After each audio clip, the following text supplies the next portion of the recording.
મને પાટો બદલાવા જવાનો છે ડોક્ટરે કીધું એ ચા દે થોડો મમ્મી.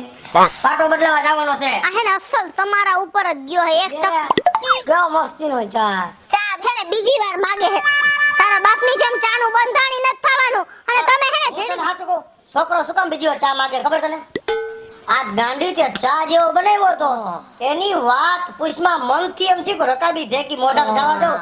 અરે ગામમાં કદાચ ગમે ત્યાં ચા પીયો ને, આજ ચા તારા હાથનો જે બન્યો તો ને એવો તો કોઈના બાપની ટેવાય નથી. મજા આવી ગઈ ને ચામાં. અરે, આટલા. એમાં હે ને મેં આજે હે ને ભૂકી નાખી ને ઉકાઈરો બહુ અને હે? હા મેં કીધું આજે હે ને ખાંડ ઓછી નાખું ભલે થોડોક મોરો થાય. બહુ સારો બન્યો તો. કાંઈક અંદર મસાલો નહીં કોઈ એવું લાગે છે. હા સ્વાદ આવતો હતો. ઈ ઓલો ચાટ મસાલો આવે હે ને ચાનો ખબર છે હા. ઈ આજે આદુ નો નાખ્યું મેં કીધું બહુ ગરમી હે ને તો આદુ નથી નાખવું એટલે ચામાં આદુ નો નાખ્યું ને થોડોક મસાલો નાખી દીધો. કાલ હું ને ઝીણકો મોલમાં નહોતા ગયા હા. તો ઈ ચાનો મસાલો લઈ આવી હતી મેં કીધું એકવાર નાખીશ એમ. આ વસ્તુ કાયમ આજ માયનો ચા બનાવજે. ઘરે કોઈ મહેમાન આવ્યું હોય ને હા તોય તારે આજ ચા બનાવવાનો આજ પણ તમા- સ્વાદમાં. કાલ હવારે ગામમાં વાતો થાવ મને ભગેડીની બાયડીનો હાથનો ચા એકવાર પીલ્યો ને તા તો હવારનો દી સુધરી જાય. પણ રોજ બહારથી દૂધ ગુડિયો આપણી ઘરની ભેનું દૂધ હતું એટલે ચા ભાવ્યું. તો હવે કાયમ આપણી ઘરની ભેંસને દૂધનો ચા કરવાનો. બહારથી આજ દૂધ બંધ. એક ભેંસ છે ને હજી કહેતા એક લઈ દઉં પણ સામાં જરાય ફેરફાર ન થવો જોઈએ. લે પછી જો આને ભેંસનું ઘી ખવડાવીશ ને ઉભા કર્યો. આ મોટો ભાઈ ની ક્યાં જાય છે આટલા બધા ત્યાં છે પેટી કેટીમાં? એ મોટા ભાઈ આમ આવો તમે તો મોટા માણસ સીધે સીધા વયા જાવ હો. ભાભી બાજુમાં રહેતા હોય એટલે એવું હોય કે તૈયાર થઈને વયા જાવ. કેમ છે બેટા? હારું હો. પણ એમ નહીં ભાઈ ધમા, આ આટલો બધો તૈયાર થઈને એટી કેટીમાં જાવશો ક્યાં? આજે મારા સાસુમાનું શ્રાદ્ધ છે હા? એટલે અમે મારા સાસરીએ જઈએ છે અરે બુદ્ધિ વિનાના હાહુનું હરાદ હે તા તું તો જાણે અહીંયા પૈણવા જાતો એમ કોટ ને ઈન બીન મારીને ચશ્મા બસમાં હરાદમાં હાદી રીતે જવાનું હા. હોય. અને ભાભી કઈ આવા કપડા પહેરીને થોડું જ હોય હરાદમાં તમે ફેશન શો માં જાવ હો ખરાદમાં. એ જો તમે છે ને મારાથી બળતરા થાય ને એટલે આખો દી આવું જ બોલ બોલ કરતે. હું ગમે એવા કપડા પહેરું તું દેરાણી છો ને હું જેઠાણી હું તાર માર સામે બોલવાનું નહીં હો. લ્યો પણ અરે કૃષ્ણની વાત છે ને બિલકુલ સાચી છે આ, ના, બિલકુલ સાચી વાત કરે છે. આપણે તો શ્રાદ્ધમાં જઈએ છે કે કોઈની જાનમાં લગ્નમાં મારવા જઈએ છે. ઈ મારા ભાઈ અહીંયા કેવું આમ કર્યું છે બધોય પ્રસંગ તમને ખબર છે મને શ્રાદ્ધનો. બગડી આજો મને વડરાજાને જેમ તૈયાર કર્યો. પણ તારે જરાક મારા લગ્નમાં હું આવો તૈયાર નહોતો. પણ તારે મારી ભાભીને કહેવાય અને ભાભી તમે મારી કિશોરીને કાઈ ન કહેતા. ઈ તો તમને હાસુ સમજાવે છે હા હાચી વાત છે ને તો. કે આવા લુગડા પહેરી ન જવાય. ના ખબર અહીંયા મારા ભાઈની આ કેવા કેવા મહેમાન આવતા હોય. હે? એવડો મોટો પ્રસંગ કર્યો કે હા. 1000 માણાનું જમણવાર રાખ્યું આમ માણા જેવું થઈ. હરાદ કઈ ધામધૂમથી એટલે- કરવાનું હોય. આ કરવાનું છે. આટલા આવા લુગડા પહેરીને જવાના. ઓકે. 1000 માણ રહો એટલે મોઢા ઉભા. હજી થોડાક ટૂંકા પહેરો હજી. તારે ન હોય બેટા. અરે પણ તારે ન હોય. એય, એના ભેગું નથી જાવું. અરે પણ તને પછી લઈ જશે પછી લઈ જા હે. નથી આવતું. ઈવડી છછુંદરી ભેગું જવાનું ના નથી પાડ્યું. ભૂંડો લાગવાનો છો કે હારા લુગડા પહેરી લઈએ. જવાય એના ભેગું તને ને ભેગું જવાનું ના નથી પાડી. તે દિવસે રસ્તામાં ઉતારી દીધો તો રોવા માંડ્યો તો તે. હે હા અમથા એને આમ જો મારો દીકરો ઈ ફેશન વાળા છે, થોડાક રૂપિયા વાળા છે અને આપણે થોડાક નબળા છીએ એટલે આપણે ભેગા ન લઈ જતી. એવું મારા દીકરા ખોટું ન લગાડે ન જાવું. લે આ તમાર ભાભી તો જોઈ કે 1000 માણસ રસોડું હે તો આવા કપડા પહેરી તો 2000 નો તો આવું સ્કર્ટ મીડી પહેરીને જાત નહીં. રામ જાણે આવું હોય આને ક્યાંથી ગોતી આવ્યા હો તમે? એ હું નથી ગોતી આવ્યો તો? બાપુજી ક્યાંથી નક્કી કરી આવ્યા હતા અને બાપુજીને ઓલા ગોગન બાપા બતાવી. ગોગન બાપો હવે છે છોકરી જેવું. હારી છે. અમને આવી ખબર હતી કે આવા ફેશન વાળા લુગડા પહેરશે. મારા બાપુ નાક કપા હે નકર તો અમે મોટાને પૈણાવત જ નહીં. આ મોટા બાપ કોણ કી આને હવે? ચાલો હવે હો ચાલો ચાલો કરો હો. યા અંદર ઈ ઓલી કિસુડીની કોર થાની હું જરૂર હતી?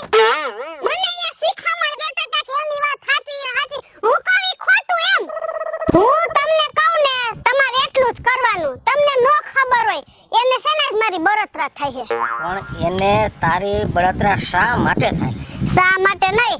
આજે માર મમ્મીનું શ્રાદ્ધ છે અને માર ભાઈએ જો કેવડું મોટું આમ કર્યો છે શ્રાદ્ધનો પ્રસંગ. કાલે એની માનું શ્રાદ્ધ છે. એના પિયરમાં તો કોઈ છે નહીં કે કોઈ કઈ કરે છે, બીજું કાઈ નથી. હું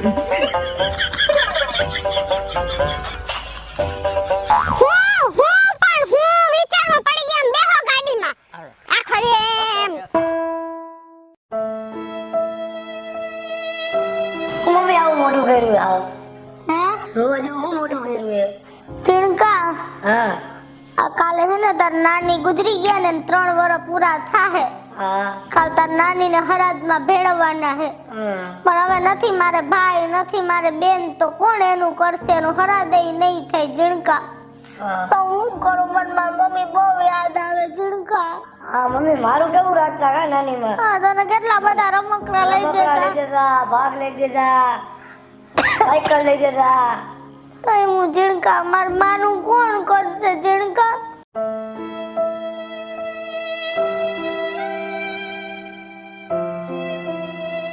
અરે કાલ મારા હાહુ નું હરાબે હે. મારા હાહુ ઓફ થઈ ગયા ને 3 વર્ષ થઈ ગયા અને મારી કિશોરી કેટલી ટેન્શનમાં હે. કારણ કે એને ભાઈ નથી, નથી બાપ, નથી બેન, આગળ પાછળ કોઈ નથી. અને દીકરીને માવતરની તો ચિંતા થાય ને કે માવતરનું હરાજ કોણ નાખશે. પણ કાંઈ વાંધો નહીં, ઉપાધિ ન કર કિશોરી. તા લગન હું જીવું છું ને તા લગન તારા મા બાપનું હરાજ હું નાખીશ. જા મારે છે ને એકલી કે ખાટલો પથરાય જ નહીં, પાથરાવો. એ આવો તમે ભાઈ આવો. આવી ગયા? એને છે બહુ ખવાઈ ગયો આજ તો. ઓય માં, જીણકા પાણી ભર દે. હાય આજ તો એટલું જમાઈ ગયું ને, કેટલી આઈટમ રાખી ત મારા ભાઈએ તો. બાબા તોય મેં તો છે ને જીણકા કાજુ કતરી, રબડી અને એવું સરસ આમ ખીર ને મેં તો ઈ જ વધારે ખાધું. આ કઈ બોલે નહીં, ઈ આમ ફટાફટ મંડ્યા ગોઠણિયા વાળીને ખાવા. બોલો કઈક તમે હવે. ઓ સાચી વાત છે તારી. તારા ભાઈએ એવો જલસો કરાવ્યો, એવો જલસો કરાવ્યો, આપણે મને ખબર ન પડી હો કે આ મારા સાસુજીનું શ્રાદ્ધ હતું કે આ કઈ બીજો હરખનો પ્રસંગ હતો. તેમાં દાંત ફૂંકાડો હો બધાય. લે માર ભાઈ માં ટેવર છે તો કરે. હા કાલ તાર મમ્મીનો સાથ છે, જોઉં છું કોણ કરે છે. ઈ બહુ દાંત કાઢસ તે. માર ભાઈએ કર્યું તો વારી દાંત કાઢે. ખી ખી ખી ખી ખી ખી ખી ખી કરવા વાળા હોવા જોઈએ આ પાછળ. થઈ ગયા છે હવે. પી લીધું પાણી? હા હાલો આલે જીણકા. તઈ હું હાલો જાય હો બેટા. જીણકા જોયું ને કેવું બોલી. આ રમેશને માટે હું જેદુની પૈણી આવીને તેદુ વખતે હંભરાવ્યા જ રાખે છે. પણ જાણે મેં એના બાપનું હું બગાડ્યું હશે. હું એને બોલાવતી નથી, એના હામી દેખી તોય જેવું ને તેવું. રડમાં મારા ઝીણકા રડ નહીં. કૃષ્ણા બાબુ તમે છાના રહેજો બેટા. અને આમ જો ઝીણકા, કાલે તારા નાની માનું શ્રાદ્ધ છે ને, તો શ્રાદ્ધ આપણે કરવું છે, બરાબર? ભગવાન કરશે. એ બગડી હા ખબર ભાઈ અહીંયા કા હું થયો આવડાવને હે કાલે સાંભળ. તમને ભાભી આવીને એવું બોલી ગયા શું કે તારી મમ્મીનું શ્રાદ્ધ કોણ કરશે? અહીંયા પાછળ કર નાખજે. કે અહીંયા પાછળ 5 જણા ઘરમાં મારા હોવા જોઈએ. હવે મારે કોઈ હે નહીં તો કોણ કરે? તો એવું થોડું બોલાય કઈ. તમે ચિંતા ના કરજો બગડી. આ તારા સાસુ છે ને, ઈ તને બિલકુલ દીકરીની જેમ જ રાખતા. મને બધી ખબર છે ધમાભાઈ, પણ તારે તારી બાયડીને સમજાવે. આવું અમારા ઘરમાં ખોટું સંભળાવે, આનો જીવ બારે, છોકરાનો જીવ બરે. મારો કહેવાનો મતલબ તો સમજ. તને દીકરાની જેમ રાખતા ને, બરાબર છે? તું એની માને જેમ રિસ્પેક્ટ કરતો, બરાબર છે? એટલે કાલે તારા સાસુનું શ્રાદ્ધ આપણે અહીંયા આ ઘરમાં ધામધૂમથી કરવું છે. અરે બાબા મને કાંઈ વાંધો નથી. મારા હાહુનું હરાજ એકવાર નહીં, દર વર્ષે હું અહીંયા કરીશ, મારી જ કરે.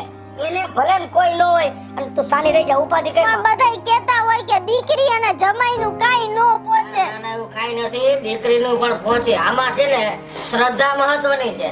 અરે ઉપાધિ કરી મને બધા એમ કે નો પોતે દીકરીનું ને જમાઈનું. એ આપણે 4 વ્હીલર ની હરાજ નાખી આવશે. આમ જો દાંત કાઢ, આમ જો દાંત કાઢ. અરે જરાય ઉપાધિ કરી માં. પણ ભાભી કરવા દે હે અહીંયા. લે અરે એને જે કરવું હોય એ કરે. મેં કીધું ભાભીને શું લે રાંધવું છે હે? પણ એ આવીને જાવ. નાનીને શું ભાવતું? આવશે તો કાંઈ બોલશે નહીં, બરાબર? આવશે જ નહીં, આવશે જ નહીં લગભગ મારા ખ્યાલથી. બરાબર છે? આપણે કાલે શ્રાદ્ધ નાખો. ઝીણકા તાર નાનીને શું ભાવતું? અને ઓલું મીઠી ખીર મીઠી ખીર. હા બીજું? લાડવા ચૂરમાના, બીજું? જાંબુ, બીજું? પેડા હા. અને ઓલું બાસુંદી. હે હા એ જરાય ઉપાધિ ન કર અને મનથી માં દીકરા મોરા ન પડતા. જા લગન હું તમારા ભેગો હો ને તા લગન કાંઈ વસ્તુ નહીં ઘટવા દો. અને તને મનથી એમ હતું ને કે મારે મારા કુટુંબમાં ભાઈ નથી, નથી બેન, નથી બાપ, એટલે મારી માનું આ હરાદમાં ભયડા તો મારી માનું હરાદ કોણ નાખશે? પણ ઉપાધિ કરમાં મેં કોઈ દી તારી માય રેવું નથી રાખ્યું ધમા. વાહ બગડી વાહ, વાહ મારા ભાઈ વાહ. કે ખરેખર હો. તારી માં રહી મારી હાવ હે અને તારી માએ કોઈ દી એવું નથી રાખ્યું કે આવડો આ મારો જમાઈ છે. હર હંમેશના માટે તારી બાએ મને દીકરાની ઘોડે જ વાલ કર્યો છે. તો આજ મારી હાવનું હરાદ હે અને ઈ હરાદ હું નો નાખું તો હું જમાઈ કહેવાવ કે જમ કહેવાવ? એટલે ઉપાધિ કરમાં જા તારી માનું હરાદ હું રાજી ખુશીથી મારા જ ઘરે નાખીશ. અને કોણ કે દીકરીનું અને જમાઈનું હરાજ ન પોસે? પણ હું તમને કેટલું કહું છું, જો આપણે સાચા મનથી અને સાચા ભાવથી કરીને તો અવશ્ય દીકરીનું અને જમાઈનું હરાજ પહોંચે. એટલા માટે કાલે મારા સાસુનું શ્રાદ્ધ છે અને તમને બધાને નોતરું આપું છું કે તમે બધા આવજો મારા હાહુનું હરાજ ખાવા માટે. હેલો મિત્રો, જય માતાજી. હું છું કૃષ્ણા. 200 રૂપિયા કિશોરી અને હરાજ ચાલુ થઈ ગયા છે તો એને લઈને મસ્ત મજાનો વિડીયો લઈને આપની સમક્ષ આવ્યા છે. મારો આ વિડીયો જો તમને ગમે તમારી સ્ટાર પ્લસ મીડિયા ચેનલને લાઈક કરો, શેર કરો ને સબસ્ક્રાઇબ કરો. હલો મિત્રો, હું ભાવેશ બગડી. જો આ વિડીયો તમને ગમે તમારા વિડીયોને લાઈક કરો, શેર કરો અને જે કોઈને ઘરમાં આવી તકલીફ હોય અવશ્ય જમાઈને હરાજ નાખવું ફરજિયાત છે. જમાઈ એટલે દીકરો કહેવાય. જો આ વિડીયો તમને ગમે મારા વિડીયોને લાઈક, શેર ને સબસ્ક્રાઇબ જરૂર કરો.